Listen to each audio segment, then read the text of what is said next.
Hi, welcome back. Laura Lee tuning into your spirit. I'd like to welcome my special guest today. I'm excited to share my screen time here with Miss Esra Ogut. Is that it, right? Hello. Yeah, that's perfect. Transformational coach and author of Money Does Grow on Trees, the myths we create and live by. Love it. Thank you. Please share about your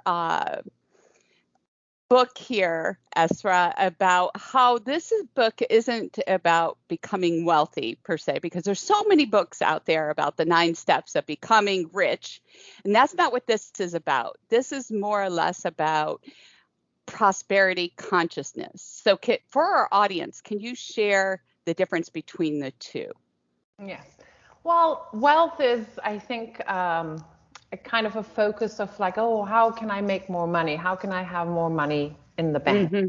And prosperity consciousness is about taking that whole concept and instead of looking at it or trying to make it in the outer world, carrying it back into the center and into our own authority. And I have found time and time again with my life, with the various clients I have worked with way over a decade at this point. Wow, it's unbelievable. Anyway, that if we can cultivate a sense of feeling rich in the inside, it begins to manifest in the outside. And it's quite amazing how fast that can happen.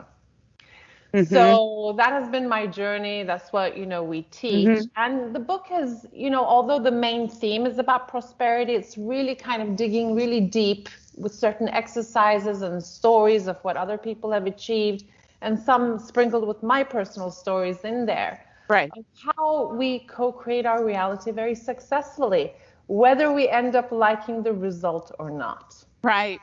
So prosperity does mean on some level living financially well and abundant, as well among other things. I'm assuming like health as well. Exactly, health, Good opportunity, relationships, good right? relationships. Okay, so what is one practical tool you can give our audience here about living on the path of prosperity? Well, one thing I think is very important is to find what's the belief system that's blocking us from creating the prosperity. So a good way to think about it, instead of like being in this mindset of like, oh, I'm trying and it's not happening and I'm working really hard, it's not happening, kind of like feeling like, oh, there's something wrong with us and therefore we can't reach that point. Instead, to look at it from the perspective of asking this question: what is my gain in keeping prosperity out of my life? Because if we're not having prosperity in our lives, although we may be claiming we want it, that means there's a part of us that actually doesn't want it. That's why it's not happening. Interesting. And you talk about several myths that we have that block it.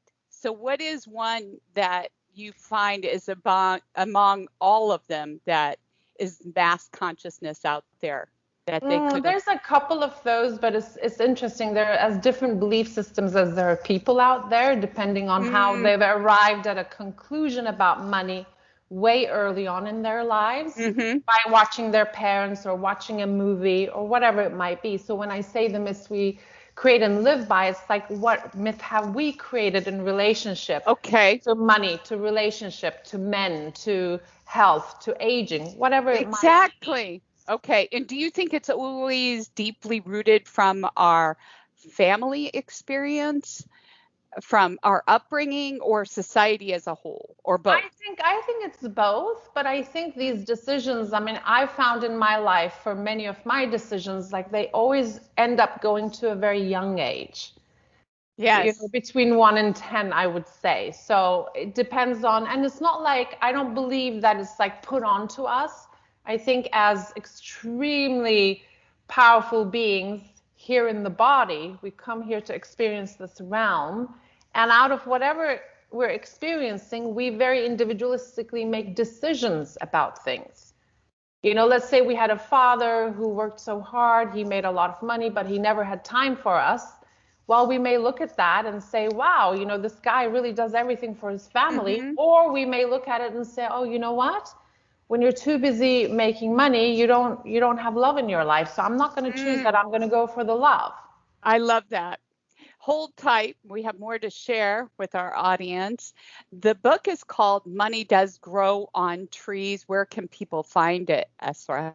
Right now it's on pre-sale on Amazon and it's actually getting released September 6th. Okay. We'll be right back. And if you have need for guidance or insight, give me a call right here on Radio Medium, lauralee.com. Sign up. I look forward to hearing from you.